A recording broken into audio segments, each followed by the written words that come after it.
যাও, কই যাবা? বড় আম্মুদের বাসা।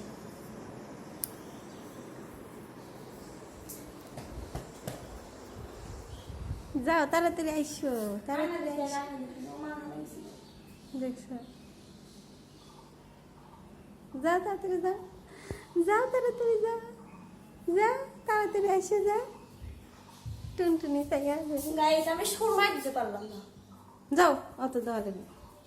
অবশ্যই দেওয়া লাগতো না গাইস, আমার এই হিজাব বাদ দিয়ে যে এত দেরি হলো, এই জন্য সুরমা দিতে পারলাম না। আর আমার মাম্মি মানে বাংলাদেশের মানুষ অস্থির, এটা কি সত্যি আমি প্রমাণ পেলাম। মামুনি গাইস, বাংলাদেশের মানুষ অনেক অস্থির, এটা আমার মানে হচ্ছে ধৈর্যশীল না, সেটা মামলা দিয়ে প্রমাণ পেলাম। ও tata tata tata tata. Guys এখানে গরু কাটাচ্ছে। ও গাইস আজকে কুরবানি মানে দুঃখ, হাসা হবে না গাইস, গরু কাটা হচ্ছে এখানে।